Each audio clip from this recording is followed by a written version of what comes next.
So today we have Professor Lorenzo Veracini with us. Uh, so it's better if you could introduce, if you could do your self introduction rather than me introducing you. So please tell to the audience what do you do and where you are. Very good. Lovely to meet you all. And thank you for inviting me. Um, before I go any further, I just want to um, acknowledge that I live and thrive, and my scholarship thrives and engages with Jara country. I live in Victoria, Australia, but also and especially in Jara country, which is unceded Aboriginal land. And this makes a difference to my scholarship, makes a difference to my being here. And before I talk about my scholarship, before I talk about my findings, I want to make sure that everybody knows that I am a settler on Indigenous land, and I came to this country uninvited, and I am aware that my being here is part of a wider system of domination that subjects Indigenous sovereignty and insurgencies and demands, and that this question is unresolved. Is unresolved in Australia, is unresolved elsewhere, and as we will discuss later, is unresolved in Palestine. Okay. I'm an academic. I work for a university. I study for a living, and my scholarship is about colonialism. I now I will retire in 2 years, and I have spent my life looking at colonies, at colonists, and especially at the colonists who travel for the purpose of staying, not for the purpose of returning to their own country after having struck rich or having done all sorts of adventures and made all sorts of money. So um, I should also say that I'm a migrant to Australia. I'm Italian. I grew up in Italy, and that sort of probably adds a little bit of um, a touch of exoticism to my study of settler colonialism. Yeah, you were one of the main historians who actually worked on settler colonialism, and it was a new perspective for us. We didn't know that there was a thing called settler colonial studies, and there's a thing like settler colonialism and stuff like that. We're familiar with colonialism and the terminologies related to colonialism because we're from India, and India has a colonial history, right? But settler colonialism was a new concept to us, but it was really insightful. Yeah. Um, I'm very delighted that you found my work useful. Um, as you would know, I write from Australia, and Australia is also a former colony, but of a different kind, isn't it? Mhm. Okay. So what is the difference between migration, conquest, and settler colonialism? So these are three terms that people keep on mixing when we discuss these things. So how would you differentiate these things: migration, a conquest, and a settler colonialism? So let me start with the migrant. The migrant is a person who displaces. They move across space. They have a place of origin. They travel across space, and they get to a new place. But as they are traveling towards someone else's country. They always travel towards a country that is not their country. Their country is behind them. What's ahead of them is a new place, but it's not their place. So that's in a nutshell, we could go on forever, and there is a massive literature on migrants. But that's in a nutshell the subject position of a migrant. But if I was to define a settler, then I would describe a person who is moving across space. They are from one location and they are moving towards another location. But what's interesting in that subject position is that the location they are moving forward is their country. That's really incredible. That's actually a subject position that is really weird to fully comprehend, because how can you think that your country is a place you've never been to? But that's what settlers think. So I spent my life thinking about settler colonialism and reading about settlers and reading about what they think they're doing when they do the things they do. And this is one of the things I never fully understood. How can you be from one place and then moving towards a place that is your place? And the two places are not the same. So you know that a settler and a migrant are completely different. They both move across space, but they move with an understanding of their sovereignty that is completely different. A migrant will meet a custom officer, someone who will stamp their passport and then allow them in, or check their papers and allow them in, or even reject them. But a settler doesn't ask permission, doesn't ask for invitation. They move across space, they enter a new place, they think it's their place, and they set up their own society, their own polity, their own politics in the new place, as if it had always been theirs. So that's a very different different subject position. But also, since you added conquest to your question, let me say that a settler is made by two things. He's made by movement and by conquest, right? All colonists are made by movement and conquest, but the movement of the settler is a permanent one. The settler envisages no way back, no return, right? A migrant, on the contrary, is always looking back. Maybe they're going to end their life where they were born. Personally, I'll go back home. I came to Australia. I worked here. I've been here 25 years. I made a life here. I'm going home at the end. That's my understanding of what makes a settler: movement and conquest. A migrant doesn't conquer. Maybe history is weird. Maybe a migrant will change their subject position retrospectively. So, for example, a migrant may join a settler society, may acquire the political prerogatives of a settler, and then they would be a settler. But they were a migrant before. A settler moves across space with sovereignty, with conquest. A migrant doesn't. I hope this helps. Okay. So the other question that comes in these discussions is like, how can you identify native or indigenous population in perspective of settler colonial studies?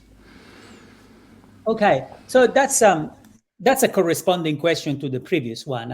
I'm glad you raised it. The immigrant moves across space but doesn't conquer. The settler moves across space and conquers. The immigrant doesn't move across space. Sorry, the indigenous person doesn't move across space. They are defined by being in their country, right? But that's not all. To be an indigenous collective, you need to be from the place, but also you need to be subjected to the rule of settlers. So you see, indigenous and settler are categories that are relational. One doesn't exist without the other. It's a bit like husband and wife. You cannot be a husband without a wife. It doesn't make sense. And you become a husband precisely because you marry, and vice versa. So the world was full of people and they were from the place. But encountering settlers makes them indigenous, right? And so an indigenous person is defined by two characteristics: being from the place and being subjected to the rule of settlers, right? Not everyone who is from the place is indigenous. For example, if I go back home, I am from that place, but I'm not subjected to the rule of others, so I'm not indigenous. I'm just Italian, right? And so if the settlers are defined by conquest, then indigenous people are defined by subjection. And the two categories are intimately related. And this relation is called settler colonialism. And it's a particular relation. And if you want, we can talk more about it. Mhm. So I have a question related to the previous two questions that you answered, right? So settler colonialism is a social relation, as you correctly described, right? It's a social relation between two different groups.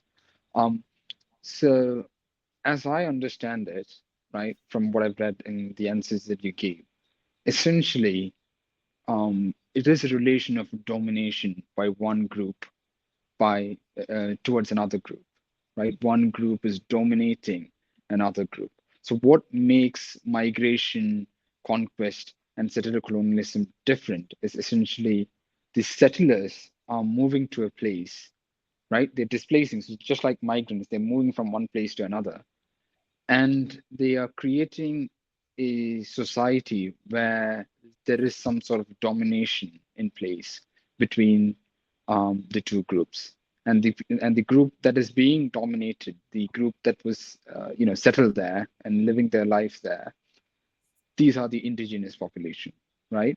And the groups that are dominating, right, that is the settlers. Is that essentially what the system is, or is that an accurate Okay, picture? so first of all, let's clarify that we are talking about ideal types, right?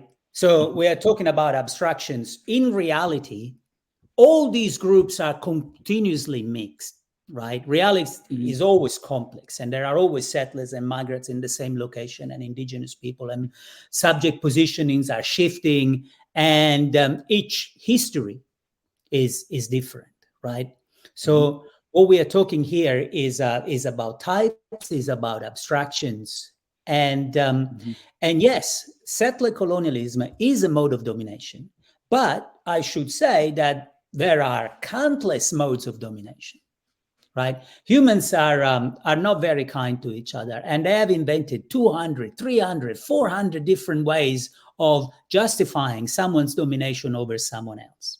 I could Mhm. say, I am better than you because I am an aristocrat. Or I could say, I'm better than you because I own capital. Or I could say, I'm better than you because I speak a particular language. I worship a particular religion.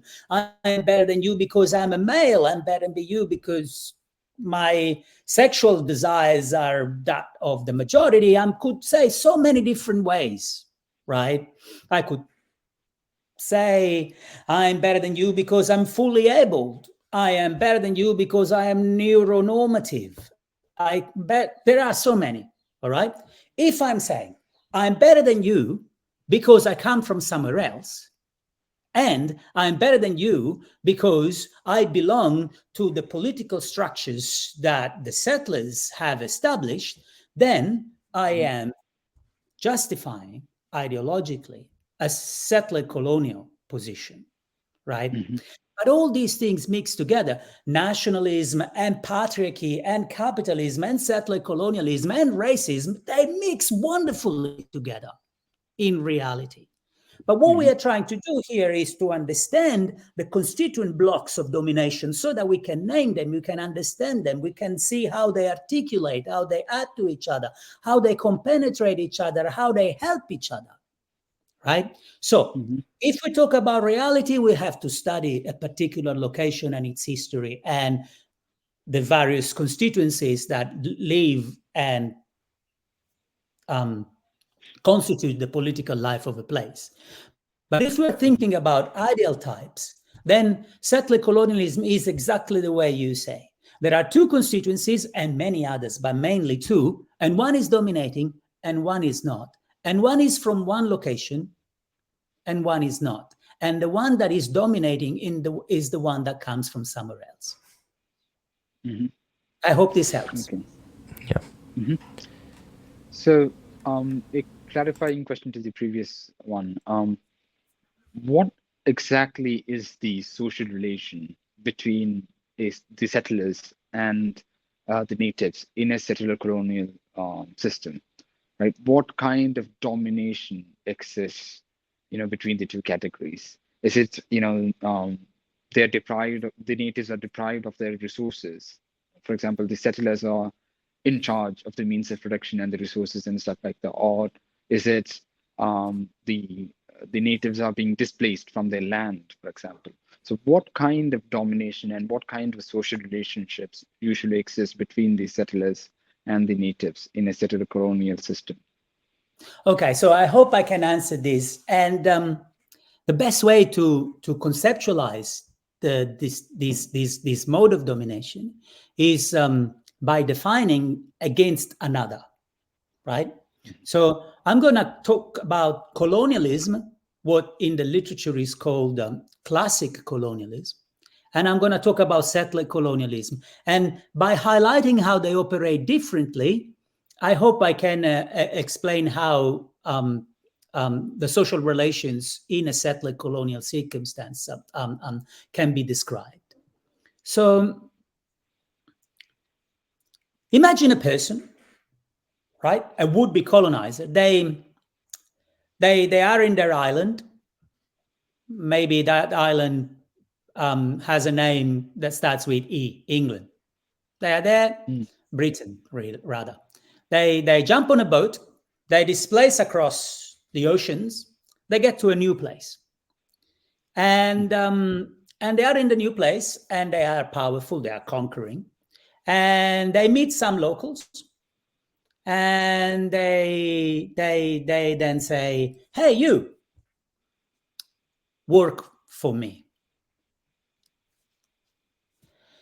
And then if they are good colonizers, they conquer the place. They build a plantation, and they build a wonderful clubhouse for white men on top of a hill.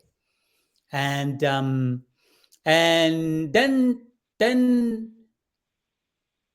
the people at the bottoms, they work.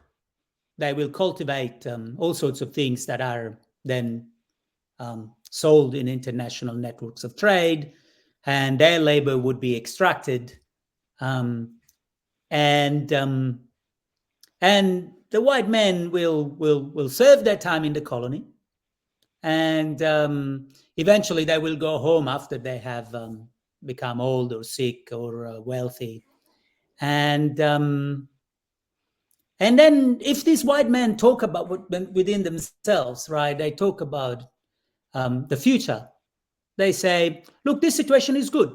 Those people should work for us, and we should be here enjoying drinks and games. And let's think about the future. What is the future going to look like? And they will think, 100 years from now, the children of these people and the children's children of these people will be working in the plantations. Maybe they will be growing tea. Who knows?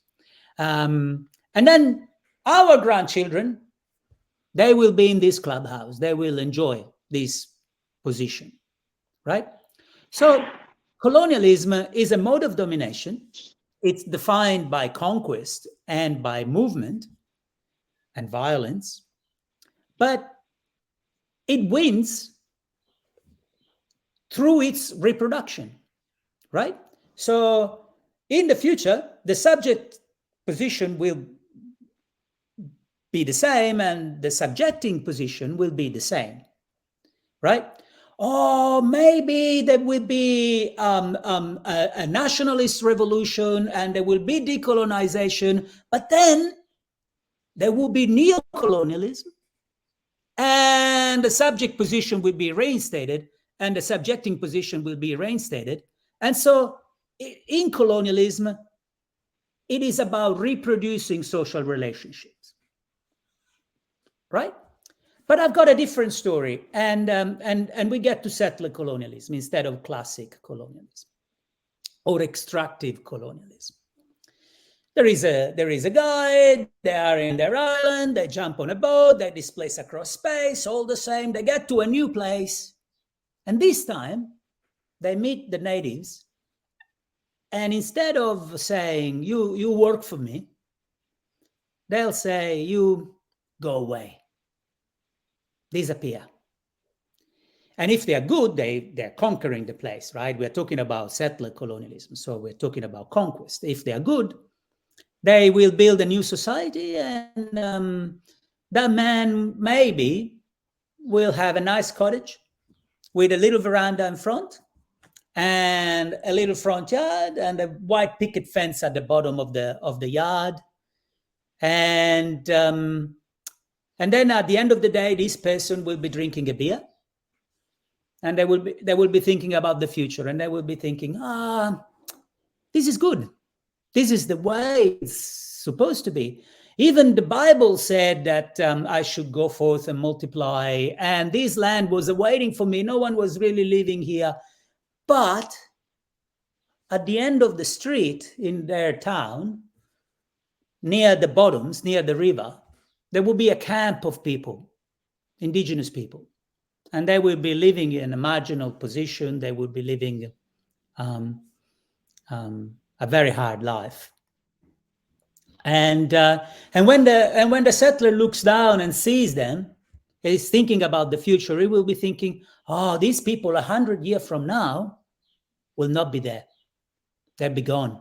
They'll have disappeared. They'll have vanished. There is no place in the future for them, right?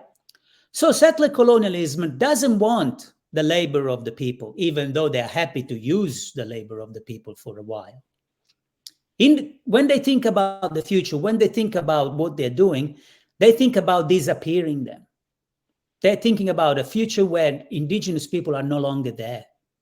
So they want the land and they want the future. And when they think about the future, instead of seeing a relationship that reproduces itself, what they see is a relationship that ends. The settlers dream of an indigenous-less future. That's what they want. That's what they need to think about. Now, there are so many ways settlers think about an indigenous-less future. There are some very callous way, we'll kill them all. Or smallpox will kill them all, right? And there are more humane ways of thinking about the future, an indigenous-less future, that you could think, they will all migrate somewhere else. Or they will become like us, so they will cease being indigenous and they will just be us. That's assimilation.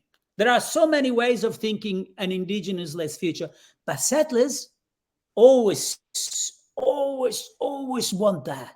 It's what their political project is about. It's what settler colonialism is about. It's about a relationship that extinguishes itself. I hope that makes sense. Mm-hmm. Yeah. So in one case, it is sort of like a virus. It needs the native population to survive because it is feeding off of the native population, right? In the other case, it doesn't matter if the native population dies out. It could be in many different ways. It could be the population just dies out literally, or the population is displaced to a different region. They're migrating to different regions, or in some manner, but it sort of ends the natives in some sense, right? Yes. So in the literature, in the scholarly literature, this is called the logic of elimination, right? Mm-hmm. So there is a logic of reproduction when it comes to colonialism, and a logic of elimination when it comes to settler colonialism. That said, we should always remember that the two modes are always overlapping, right? Mm. And so what historians should do is to recognize both in their interaction, right?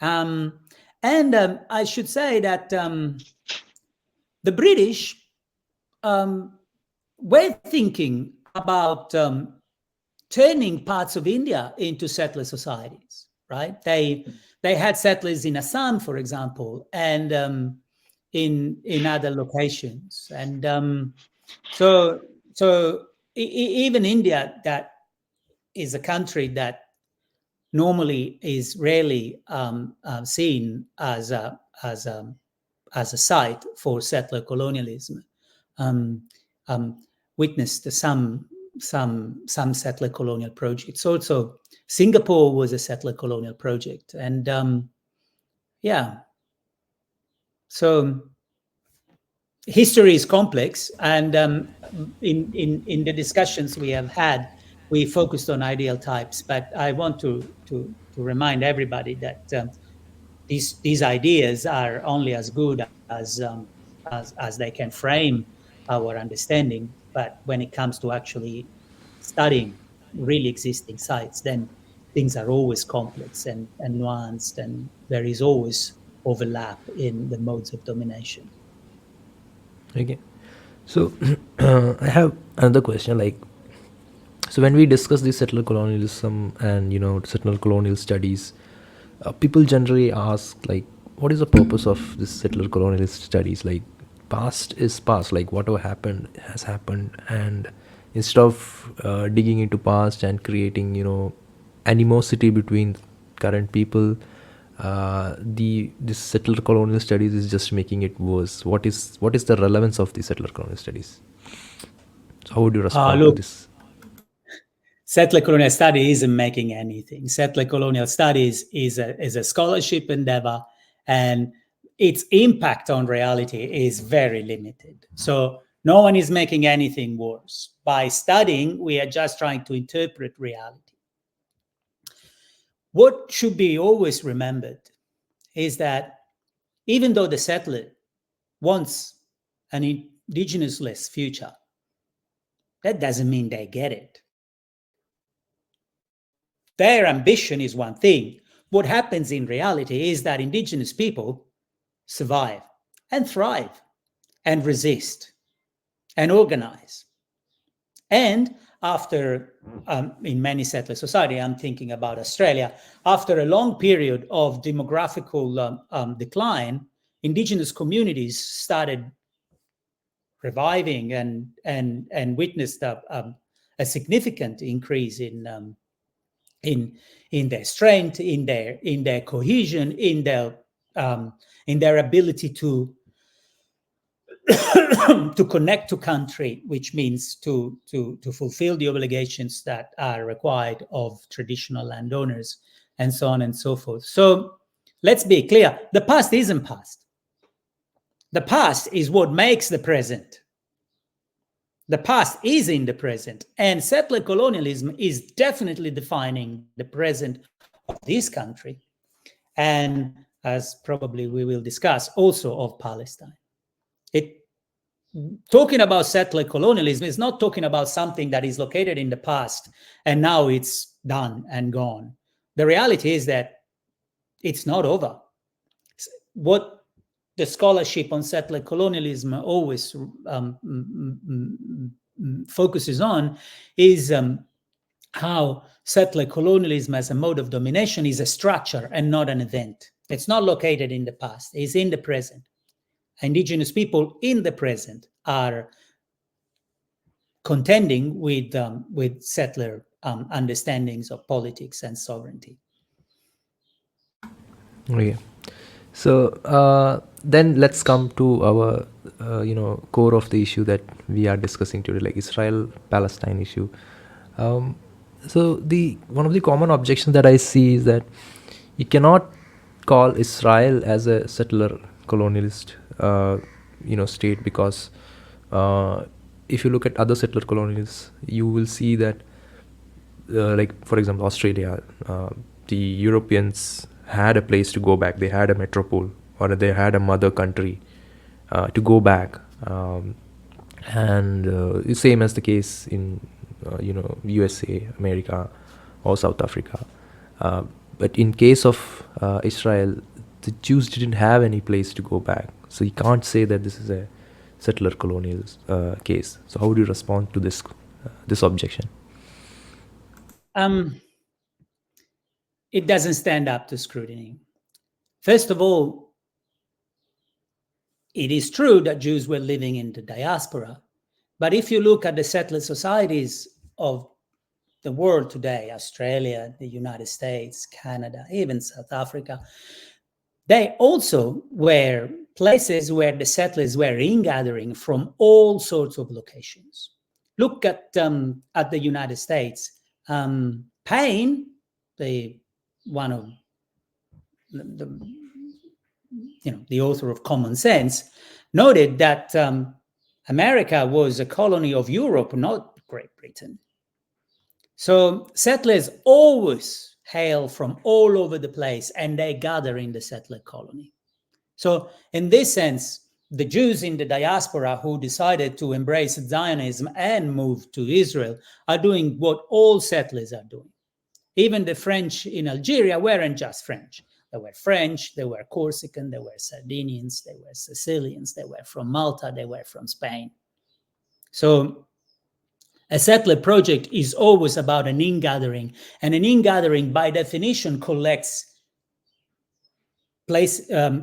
people in the diaspora and gathers them in a particular place.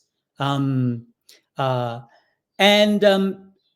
isn't true that the Jews, mandatory Palestine and then Israel didn't have a metropole.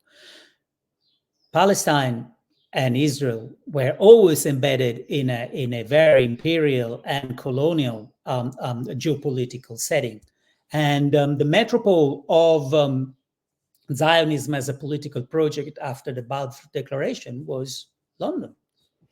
And after Israel became embedded in a powerful alliance with the United States, the metropole in that particular context was Washington, still is.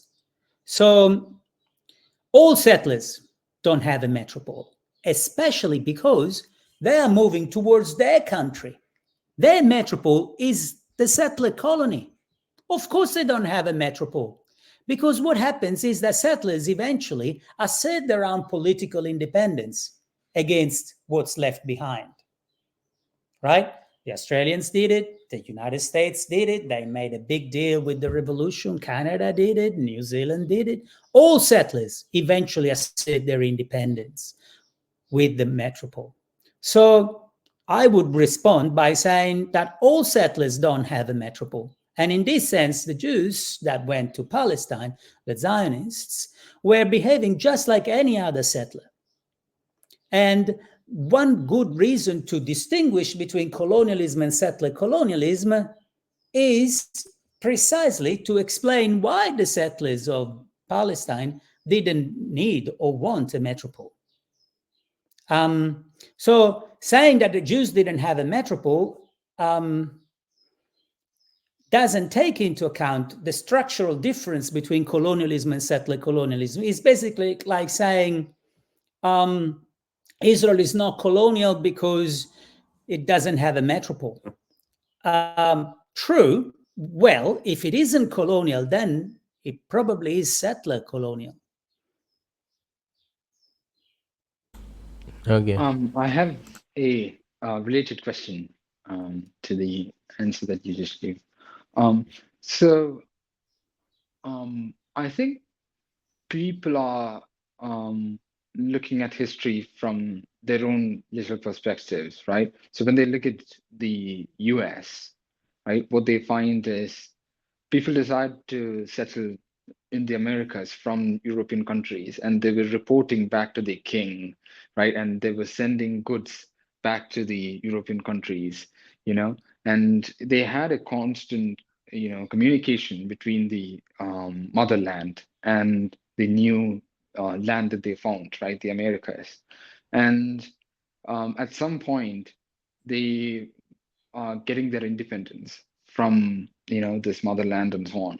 So when they look at this picture, this is so inbuilt in their mind that they think that this is like a necessary feature of a colony, right? So if it is a colony, then this history must be there. And when they look at like Zionism, it's a transnational movement. It doesn't have a single nation that it is grounded on. You said that London was one of the major, metropoles that they based their movements on, and Washington was another one in the later stage. But when from the public's perspective, this is how they're looking at things. So how do you think the settler colonial studies might, change that common sense perspective that people have? Because after I read the settler colonial studies and stuff like that, what I understood is settler colonialism is a relation that it's a social relation. So whenever you have such a social relation, then it is a settler colonial project. The extra features and the features that this project doesn't have when compared to other projects doesn't really matter, because there is a social relation that is common in all of these different projects, right? So how do you respond to the comments that people have about this issue? Look,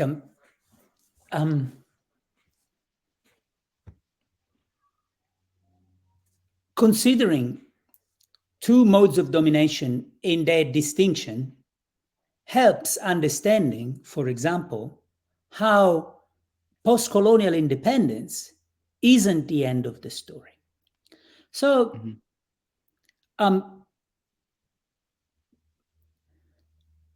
thinking about India. India was the colony of Great Britain.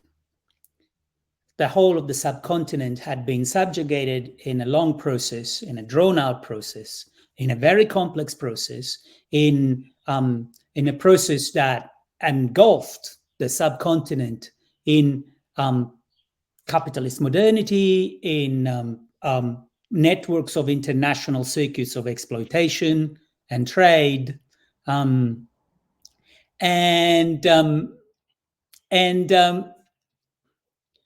post-colonial independence marked a big difference in this history.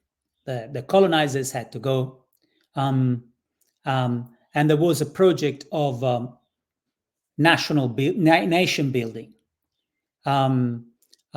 This process remains unfinished. The project of finally liberating the country from ties of subjection remains unfinished. But national independence was a crucial passage in the history of decolonization.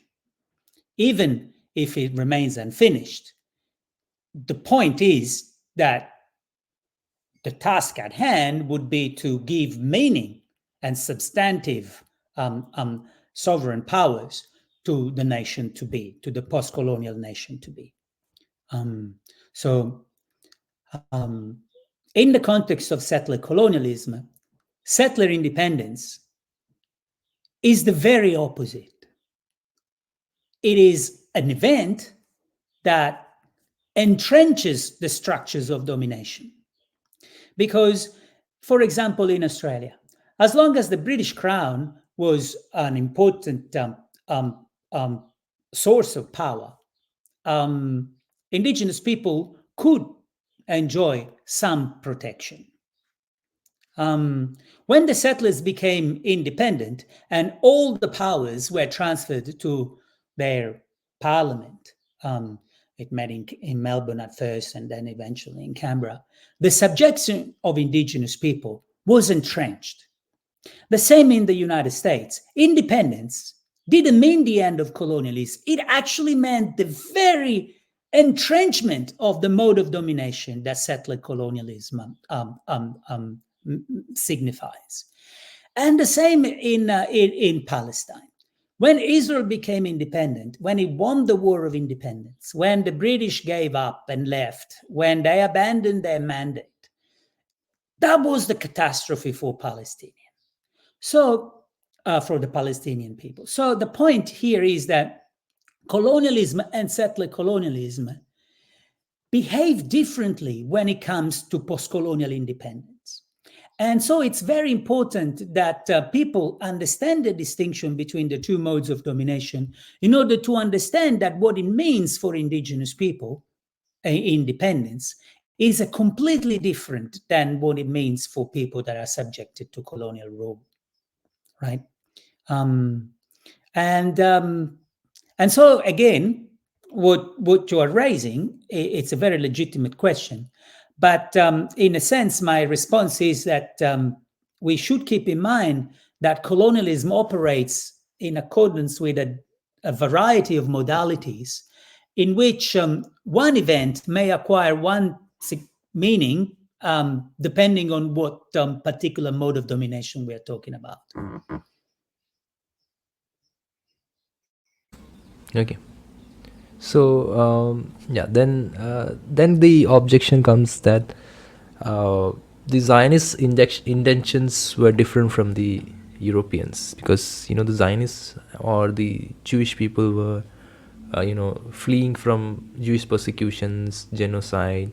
So their intentions were not to come and displace people or to colonize people, which was the case in other settler colonies. The Europeans didn't have any persecutions, so you cannot say that Israel is a settler colonial project. So how would you respond to this objection? This is a very significant objection, and I'd like to add two caveats to what you're saying. The first point is that Zionism was indeed a response to anti-Semitism, but never a response to genocide. Genocide came much after anti-Semitism. And the intentions of the settlers are always very important, but an understanding of settler colonialism would focus on the structure of relationships between settlers and indigenous, not so much on the intentions. The intentions is something that prompts the displacement. But once there is the moment of conquest, then the relationship is that of indigenous subjected person and settler subjecting person. So the intentions are really somewhat irrelevant to the Zionism as a political practice in Palestine. That said, I want to say that all settler projects are aiming at freeing the constituencies that are to be displaced from one location to another from a particular curse, a particular political subjection. So most settler projects are saying, come to the frontier. You will have a regenerated lifestyle. You'll become a better man, and your children will eat healthy food instead of dwelling in a black conurbation, polluted and characterized by misery and oppression. All settlers are thinking of a better world somewhere else, and they are escaping political persecution in Ireland. They are escaping poverty in industrial metropoles of the old world. They are escaping, for example, in the case of Italian settler colonialism, the migrants were leaving and going to Argentina and Brazil and the United States, and they were lost to the nation. Instead, the Italian nationalists were saying, we need settler colonies so that these people will not have to lose their Italian character, but they will be able to live as Italians outside of Italy, right? So the point is that all settlers are escaping, and they're all escaping for a good reason. But what they're doing when they get to the new place is subjecting an indigenous constituency to their political will. And that's colonialism, and that's settler colonialism. Okay, so you're saying there's nothing special about Zionism which doesn't make it settler colonialism, because they are also, the issues are different. They face persecutions, but all settlers were, fleeing from something or the other. Yes. So I'm not saying that it's the same, because anti-Semitism is real. It's an historical reality. Um, but um, but I'm also saying that there are all sorts of persecutions settlers are thinking they leave behind. Right. Okay. The other thing that says is that Jews have a historical and cultural connection to Palestine, which is not the case with other settlers. Like the Europeans don't have a historical or cultural connection to maybe Australia or USA, but Zionists and Jews have a historical and cultural connection. So then you can't say that they are going to a different country and doing colonization, Okay. settler colonization. Yeah. So this is also a very pertinent query. And I think that we should consider two important features of the ways settlers think about what they do. So it is uncanny, but it's a fact. Settlers are always thinking about returning to the land they're going to. That's really crazy, but that happens. So, for example, in North America, there were always legends, but very serious legends, about a tribe of white people that had been there before and had been displaced by the Indians. And they found stones on the ground with runes written on it that proved that the white man was actually the indigenous person, and they were returning to the land that had once been there. In the case of Australia, that's even crazier. They were convinced that the Aboriginal people of Australia were descended from Aryan people who had migrated there in prehistoric time, and they had gone to Australia. And the same Aryan people that had gone to Australia had also gone towards Europe on the other side. So, since both Europeans and Aboriginal people were putatively descended from the same people, they had the same ancestors, then therefore the Europeans going to Australia were rejoining their legacy, their inheritance. The settlers are always saying they're returning.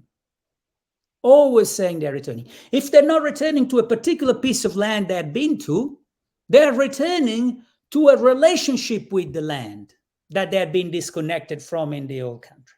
So the theme of return and an historical connection to the new place is always there, right?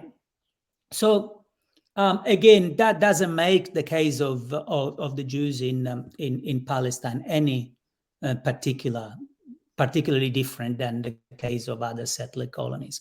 I could go on forever, right? The Maori people of New Zealand were a lost tribe of Israel, and therefore, in fact, they were reconnecting with Europeans on the other side. It goes on and on and on. But there's more. You see, there are two ways of telling the story of your belonging to the land. Either you have a story that says we got to the place and therefore we became ourselves, and that's an historical relation to the land. Or you say we are from this place. We were always here from time immemorial, right? And therefore you have an ontological relationship with the land. You cannot have a bit of both. Either you came to be in a place or you were always there. Okay? So the Zionists and the Jews in general, they mobilize, and everybody mobilizes a particular narrative of belonging, right? And the stories that the Zionists told about their belonging to the land was always about a return. You see, if you're constituted as a collective by a story about a promised land, It means that as a collective, you exist before the land. And that's the story of the Bible. I'm not saying that the story of the Bible is history. I'm saying that the story of the Bible was mobilized to enable Jewish existence and to enable Zionist movement to Palestine. And the problem with the Bible is that it identifies an historical relationship with the land. You are in a place, God comes, it promises the land to you. You got to go, and you got to displace from one place to another and conquer. That's a very settler colonial story. Imagine God going and promising a promised land to a collective of indigenous people. They are already in their promised land. They don't need to move there, right? So the point I want to make is that the stories that the settlers mobilize for their conquest of Palestine are always about an historical relationship to the land. And that's the relationship all settlers have to their land. All settlers say, we were in one place, then we moved to another, and we built our life here. We became ourselves here. That's a settler colonial stories. Indigenous people will say, we were always here. We emerged from here. That's an ontological relationship to the land. So, if anything, what you are saying, it's proof that the settlers are settlers. They are not indigenous people. Okay. I have a clarifying question. So basically, in the public sphere, it's almost an accepted fact that a Jewish diaspora happened and they were displaced from the land of Palestine, right? So at least in our circle, in most of the public believes that, yeah, the Jewish people were initially displaced from their land by the Romans, by the Arabs, and a lot of different groups. And Zionist movement is that having gone through all of this, they decided to, fight back and come back to their land. That is the most popular narrative among the public. How do you respond to that? Oh, it is an historical fact. There were Jews in Palestine. No one can deny that.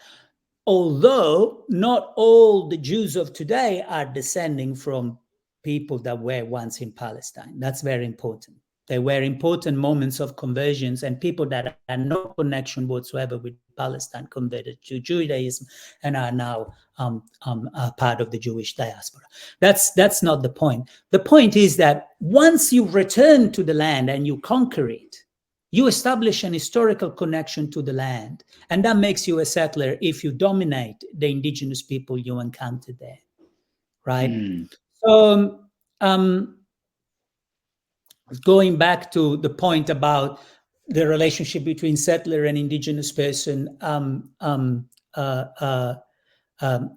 being a relational dyad, just like husband and wife.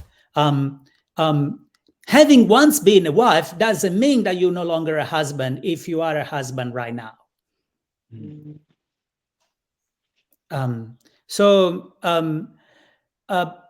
When the Italians went and wanted to conquer Libya and turn that into a settler colony, they were genuinely saying that they were descending from the Romans, of the Roman Empire, and the Roman Empire had controlled Libya, so they had an historical relationship with Libya. And the French, the same. They were telling stories about Algeria being a place where Europeans that were once had been from France had sort of migrated during the barbaric invasions and so on and so forth. Everybody can tell stories about returning. But what's really important is the relationship you enjoy with the land, the stories you tell about your relationship with the land, and the relationship you entertain with indigenous people. If you're conquering the land and if you are subjecting an indigenous constituency, then you are a settler. Yeah, so it doesn't matter what the history was, right? So what I meant to say is the Jewish diaspora have happened in the past. In the sense, Jewish people were persecuted and they had to move from these regions. But in the eyes of the settler colonial studies, all that matters is the social relation that is existing in a settler colonial state, right? So that is essentially the point, is it? Well, that's a very important point. We are observing relationship in the present. But I want to also note that if we go by the Bible, and the Zionists do go by the Bible, then the Jewish people that were living in Palestine before the exile were not indigenous. Because the Bible tells the story of how they went to the place and conquered it. So there were Canaanites in Palestine. They were the indigenous people then, and there were Palestinians in Palestine, and they are the indigenous people now. So I think a lot of our audience, and myself included, is not really familiar with the biblical narrative and the historical narrative, right? So what actually is the biblical narrative, right? What is their side of the story, and what is the history? What actually happened, or what do the historians think actually happened in history? Look, I wish I knew more. You should know that I am an historian of modern colonialism. But the biblical story, the Ancient Testament, basically tells the story of a collective that was located in a place, Egypt, and migrated out of it after establishing a covenant with God. And after a long time, they were able to enter the promised land, where they lived for a while before they were exiled again. So the story of the Bible is the story of a group of people that were in one place. They were already constituted. They already had an identity. And then they moved to another place. That sounds pretty much like the story of settler colonialism, and that's the reason why most often the Ancient Testament, the Bible, was used by settlers to justify their domination of indigenous people. That was certainly so in the Americas, where the settlers understood themselves as Israelites. All right.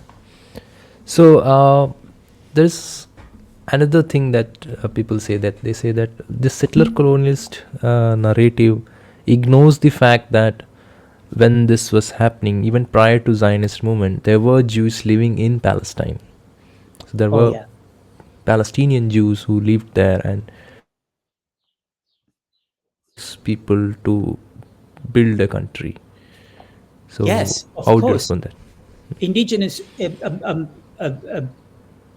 Palestine has a long history. It was dominated by the Ottomans, and the Jews were a cherished community in Palestine.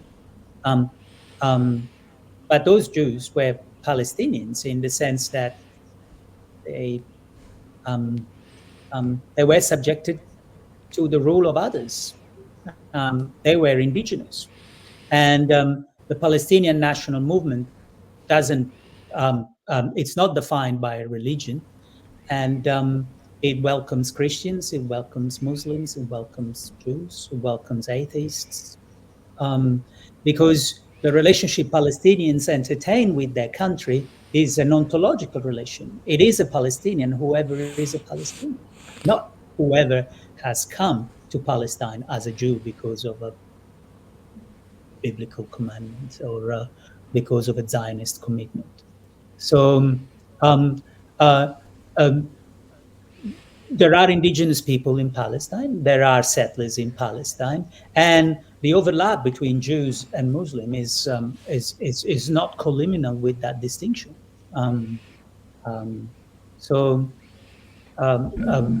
It is a well-established fact that there were Jews in Palestine before Zionism, and that proves the point that being a settler has very little to do with your religion and has everything to do with the way you entertain your relationship with indigenous people and the land.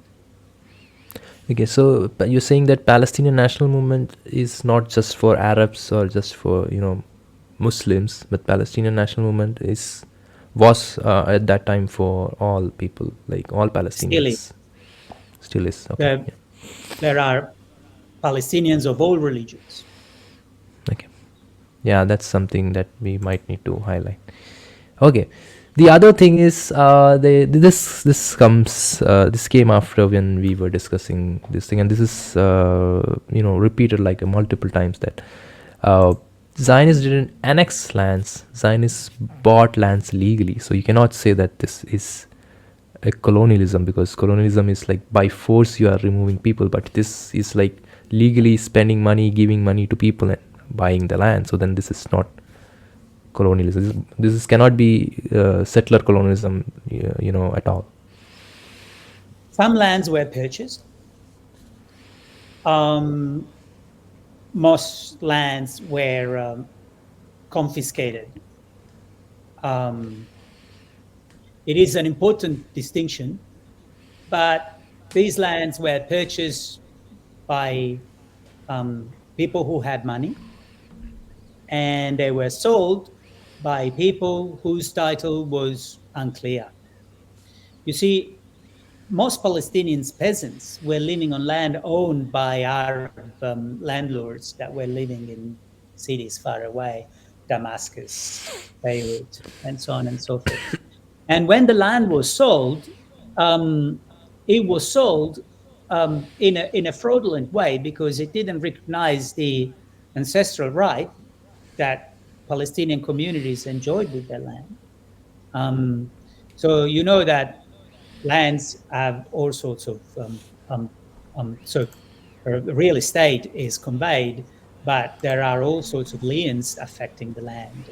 I may have a right to gather wood in a particular place. I may have a right to send my goat at a particular place. And the fact that my landlord sells his right to the land doesn't mean that I lose my right to the land. So even that, even then, we should know that Palestine was conquered militarily and that people were displaced and turned into refugees and violently displaced. And um, and an ethnic cleansing was a thing in 1940s Palestine, and is a thing in Palestine right now. So that that that objection is relevant. Zionists did buy land, but if you look at the map now, the land that was legally purchased, even though this legal purchase was questionable, is a minimal proportion of the land that was unlawfully and forcibly confiscated. Okay, so the point here is like most of the land is confiscated, even about the lands that were purchased, it didn't recognize the ancestral rights of the tenants that who lived. It didn't recognize the those commons. It didn't recognize the liens that communities had over the land, over their land. All right. Okay. Okay. So this came as a recent thing that we face. Like, you are only focusing on the Jews who settled there. The exact same thing were done by Arabs, even during and pre, Israeli times, even during when the Zionists were doing this, between 1920 to 1948. There were Arabs who were settling in Palestine from different places, and same strategies were applied, like buying lands and building structures. So you are ignoring one settler colonialism and giving importance to the other settler colonialism. How would you respond to this? This is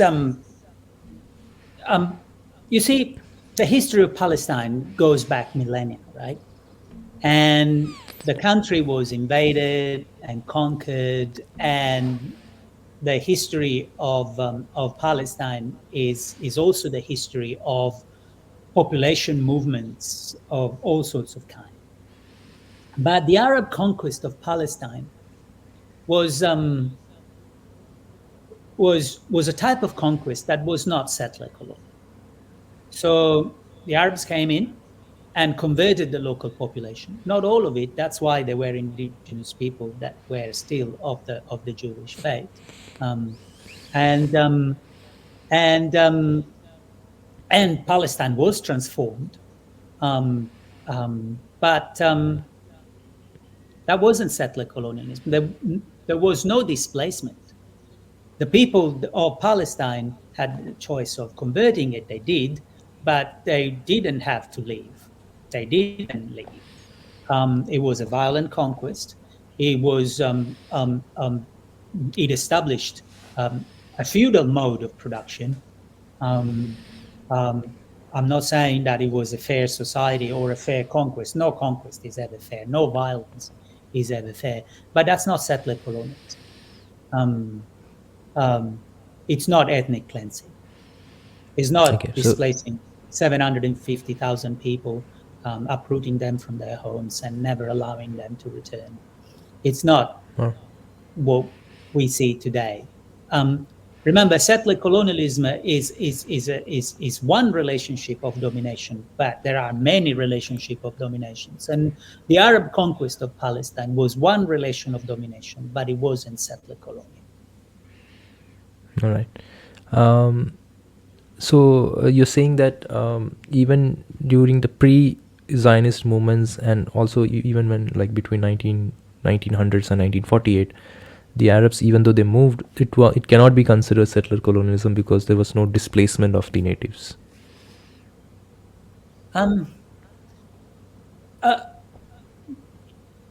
What moved was religious feelings. What moved was anti-populations, but there was no project of replacement of one socio-political collective with another. There was conquest, of course. There was violence, of course. But even when the Crusaders went to Palestine, they didn't have a project of settler colonial conquest. What the plan was to establish an aristocracy of Christian lords dominating over Muslim peasants. That was conquest, that was violent, that was unwarranted, but that wasn't settler colonialism. Okay. All right. So this is something they said that yes, we can agree that Israel and Zionists did some colonial or settled colonial projects, but it was only limited till pre-1948. Post-1948, look at, like, they became a democracy. It's giving equal rights to the Palestinians within the borders of Israel. They are annexing. They may be annexing, the parts beyond their borders, but that were because of the wars. It was just a response to the aggression. But within the borders, they treat everyone equally. They have all the rights, like Palestinian people have all the rights. So you cannot say that post 1948 there is some kind of settler colonialism going on within the borders. How would you respond to that? A person that would say that doesn't know the history and the reality of Israel. Palestinians were given citizenship on paper only, were subjected to military rule until 1967. Right now, they are subjected to a legal regime that is particularly designed to enshrine in law their subjection.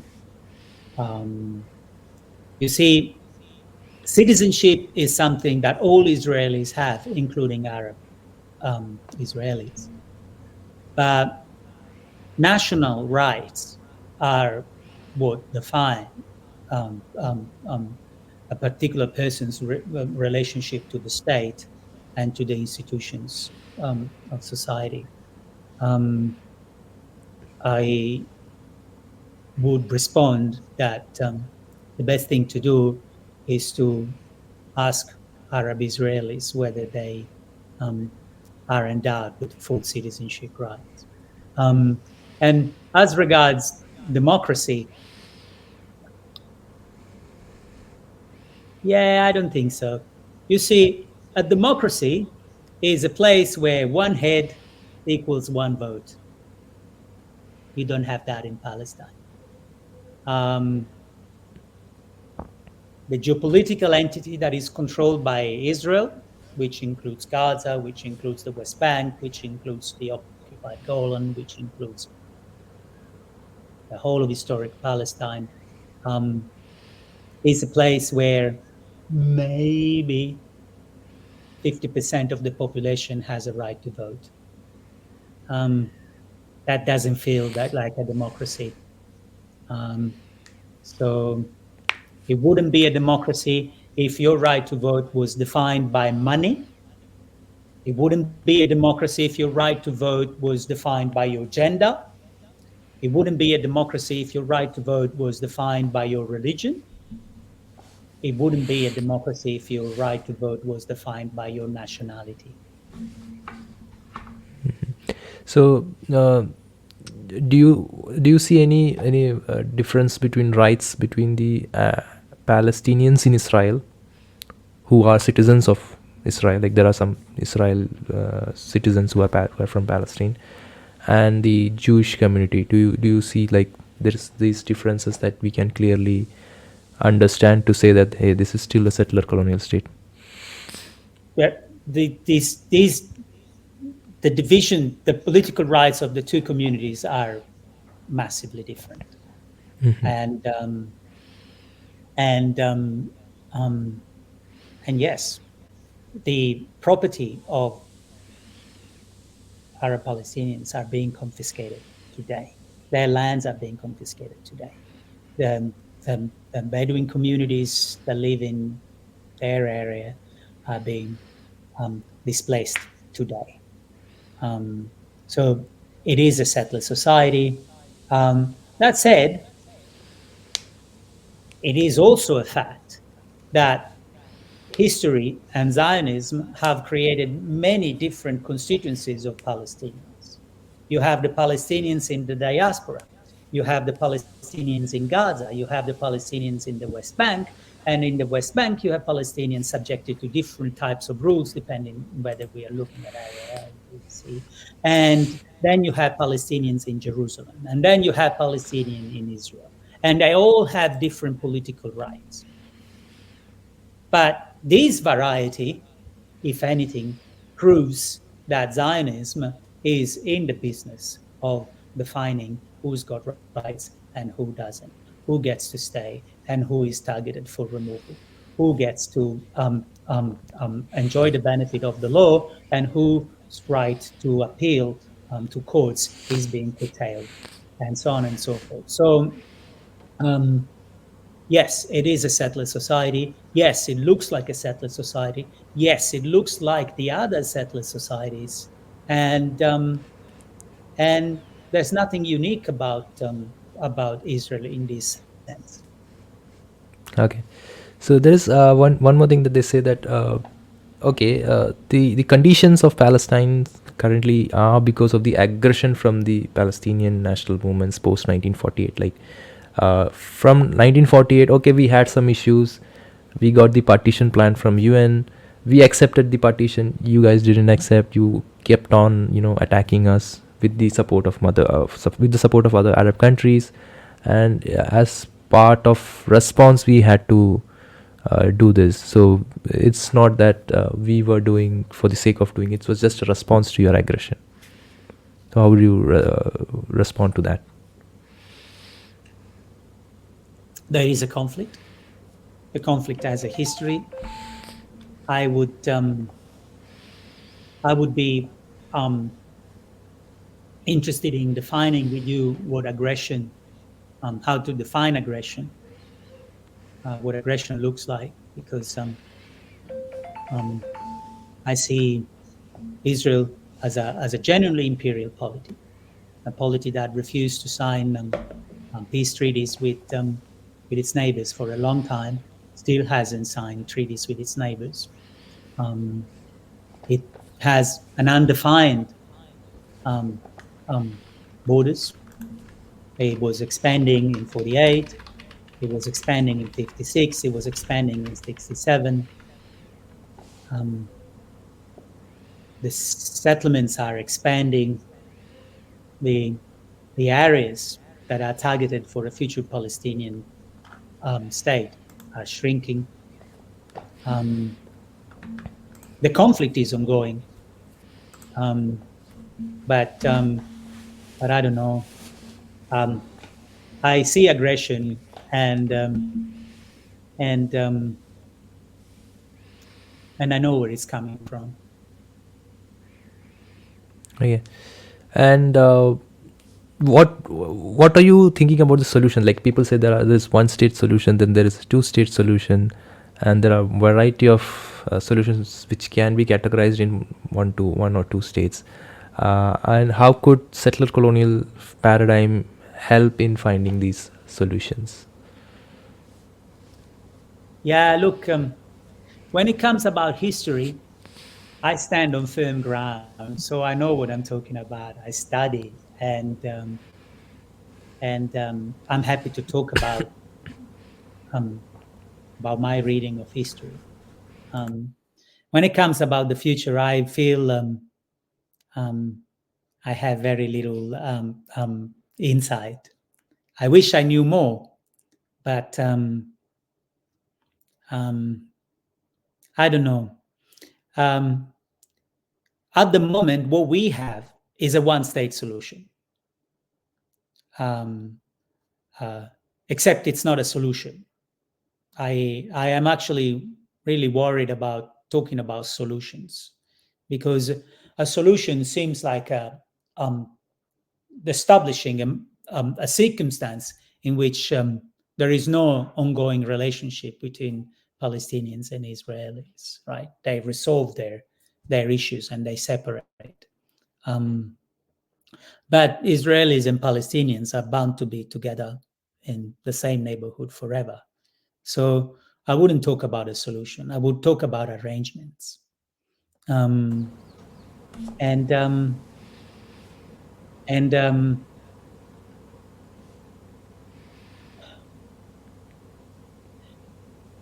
theory, settlers should cease being settlers. And as a result of that, indigenous peoples should cease being indigenous. So the current political determinants, the current definitions of what makes someone a settler and someone indigenous should cease to exist.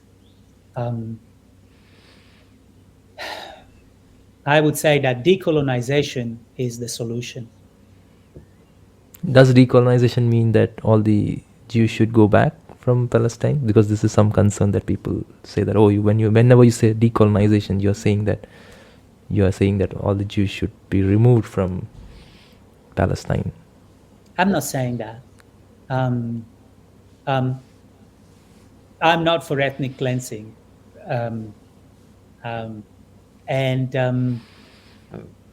what's important here is to know that decolonization is about the allocation of rights and prerogatives.